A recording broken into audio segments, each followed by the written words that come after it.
cette semaine. Un projet de loi est déposé pour élargir l'aide médicale à mourir.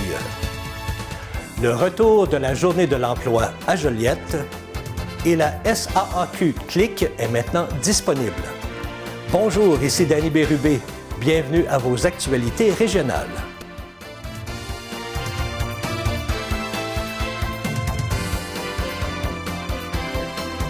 Bonjour à vous. J'espère que vous passez une agréable semaine du 20 février 2023.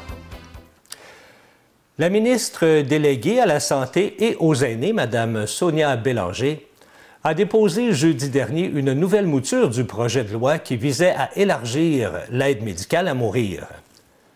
Elle prend le relais du ministre de la Santé, M. Christian Dubé, qui avait échoué en juin dernier à faire adopter le projet de loi 38 devant permettre aux gens atteints d'Alzheimer, par exemple, de formuler une demande anticipée.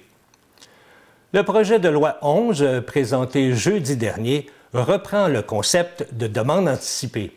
Plus précisément, il permet aux personnes atteintes d'une maladie grave et incurable menant à l'inaptitude à consentir aux soins de formuler une demande anticipée d'aide médicale à mourir, afin qu'elles puissent bénéficier de cette aide une fois devenues inaptes. Le projet de loi prescrit les règles applicables et établit les responsabilités des différents intervenants. De plus, il détermine les conditions qui doivent être respectées pour que l'aide médicale à mourir puisse être administrée à une personne devenue inapte à consentir aux soins.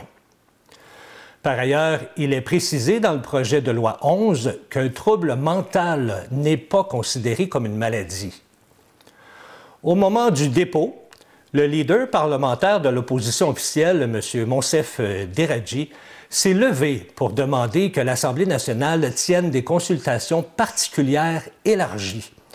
Étant donné l'importance et le caractère particulièrement sensible du projet de loi, M. Deradji a invité le gouvernement à faire preuve d'une grande ouverture et entendre les groupes qui souhaitent s'exprimer. Beaucoup de travail a déjà été fait dans le dossier de l'élargissement de l'aide médicale à mourir. La commission parlementaire, qui avait analysé en profondeur cette question, avait remis son rapport en décembre 2021.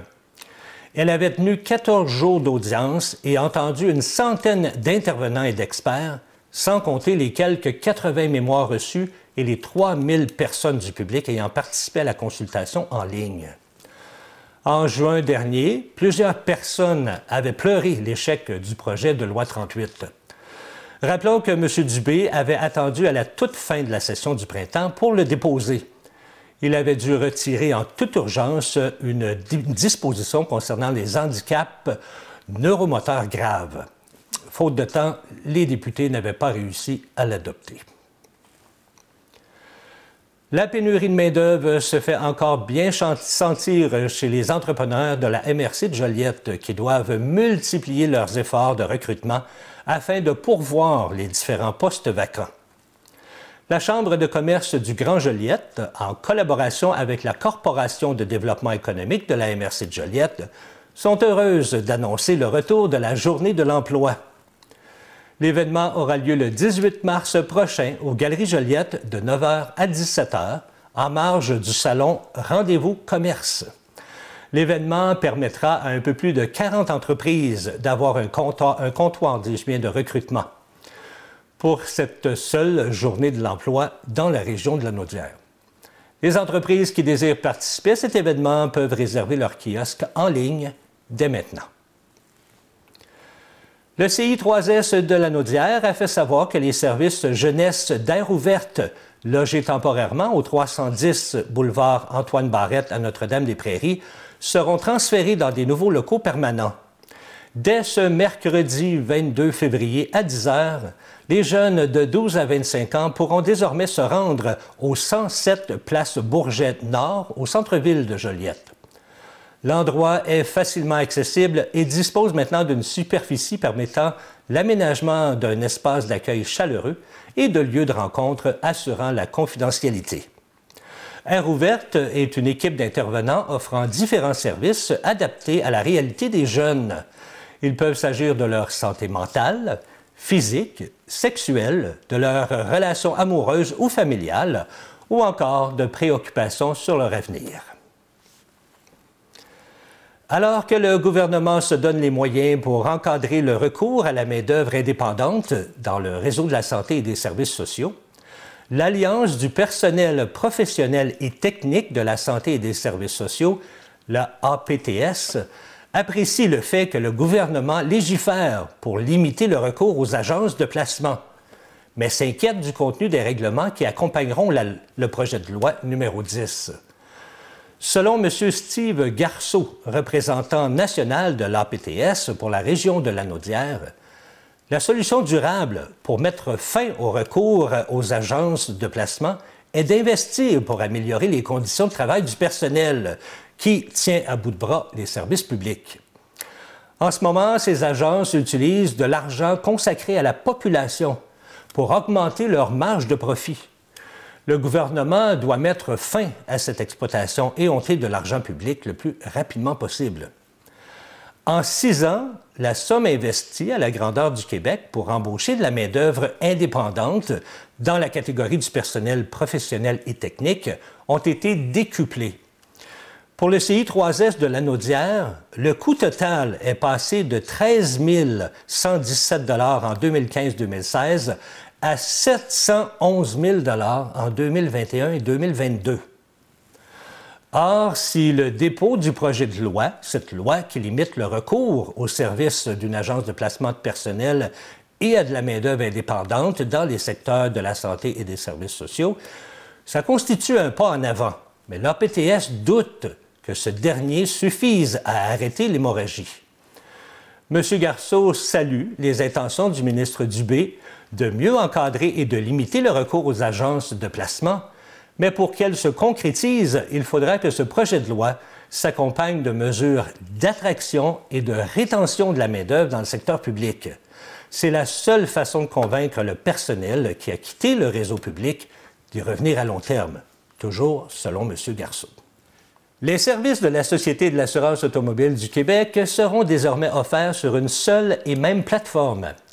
Dès ce lundi 20 février, les clients de la SAC vont pouvoir effectuer certaines tâches en ligne en créant d'abord un compte sur le service d'authentification gouvernementale.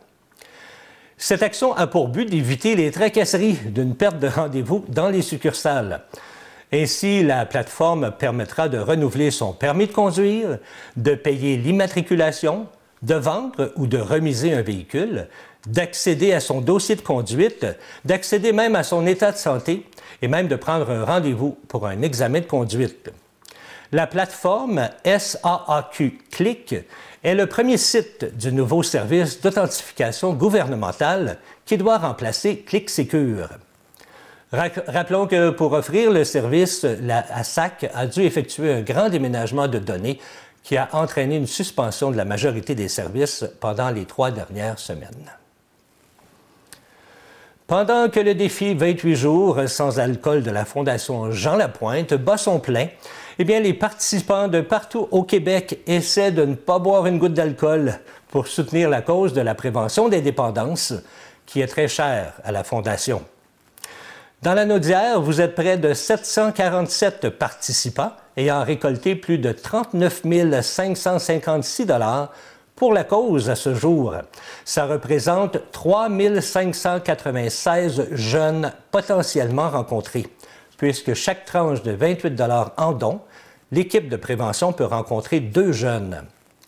Vous êtes d'ailleurs la 5e région ayant le plus de participation et de dons récoltés à ce jour. La Montérégie est en tête avec 109 770 $, suivi de la région de la Capitale-Nationale avec 92 210 $. Il reste encore 2 semaines au défi 28 jours sans alcool de la Fondation Jean Lapointe. Il est donc encore possible de faire un don ou de parrainer un participant. Après une absence de 3 ans, le Festival de la Saint-Patrick de la municipalité de Rawdon sera de retour du 17 au 19 mars dans les lieux publics ainsi que dans les commerçants pour fêter sa 45e édition. Pour ce grand retour, l'événement sera célébré pour la première fois sur 3 jours. Alors que tout commencera le vendredi 17 mars avec une activité nightlife irlandais au restaurant Le Privilège dès 11 h. Samedi, les festivaliers pourront notamment profiter d'un brunch et d'une conférence de la part de l'historien Simon Jolivet. De plus, ils seront en mesure de prendre part à une veillée de danse intergénérationnelle ainsi qu'une soirée karaoké au Resto-Bar La Queen. La dernière journée de ce festival sera marquée bien sûr par la parade de la Saint-Patrick qui effectuera un départ dès 14 h à partir de la plage municipale pour se diriger vers la rue Queen et finir sur la rue Church. Il y aura plusieurs nouveautés cette année, telles que la mise en vente d'une bière, oui, à l'effigie de la Saint-Patrick de Rawdon, qui viendront également s'ajouter aux activités. Le maire de Rawdon, M. Raymond Rougeau, a laissé entendre son excitation, en plus d'annoncer qu'un budget plus important a été accordé pour cette édition de la célébration irlandaise.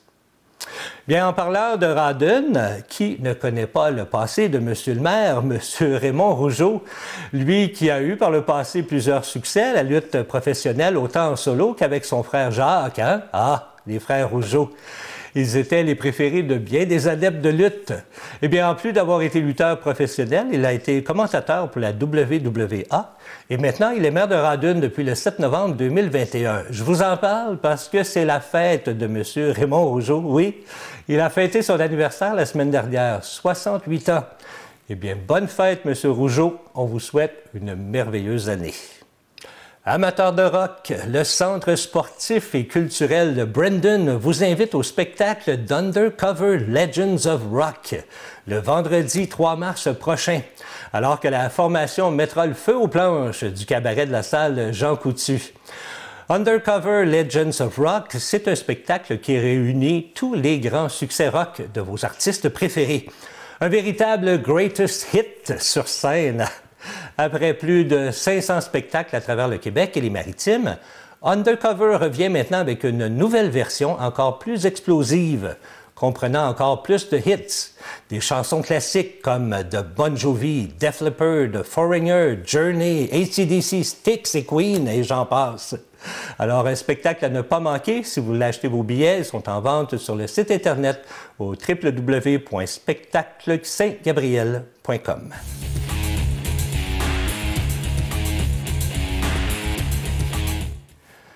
Les Loups prennent les devants 2-0 dans la série contre Waterloo. Tout d'abord, samedi dernier à Waterloo, les Loups ont complètement dominé le jeu en deuxième et troisième période pour finalement l'emporter facilement au compte de 6-1 dans cette première rencontre de la série 3-5. Le lendemain, dimanche, à l'Arena Family Prix de Saint-Gabriel, les Maroons ont donné la frousse aux partisans des Loups en surmontant un déficit de 4 buts. Le manque de discipline des Loups a permis aux visiteurs de remonter la pente et de même de prendre les devants. Mais les Loups ont cependant pu se ressaisir et remporter une victoire de 8-6. Les hommes de Rémi Harrison tenteront de mettre fin à la série dès vendredi soir, 20h30 à l'Arena Family Prix de Saint-Gabriel. Mais si les Maroons l'emportent, eh bien, il y aura un match le lendemain à Waterloo. Et en passant, si vous êtes présent à l'Arena Family Prix lors des matchs de ces séries et que vous avez un jeune inscrit ou qui va s'inscrire au hockey mineur pour la saison à venir, bien n'oubliez pas surtout de signer l'endos de votre billet. Car à chaque ronde que les Loups gagneront ici, pour leur présence de série, il y aura un tirage de 300 $ de rabais sur une inscription au hockey mineur. Alors, autant pour une nouvelle inscription que pour un jeune déjà inscrit. Alors, n'hésitez pas, n'oubliez pas de remplir votre billet, marquez à l'endos le nom du jeune, le nom du parent accompagnateur, votre numéro de téléphone et déposez le billet dans la boîte à l'entrée. Bonne chance et bon match! Voilà, c'est ce qui complète vos actualités régionales. Si vous avez été témoin d'une nouvelle, laissez-nous le savoir en nous écrivant à CTB TV. Cette semaine, ne manquez pas l'émission Le Western à son meilleur, animée par M. Oram Fortin. C'était Danny Bérubé pour vos actualités régionales. Bonne journée.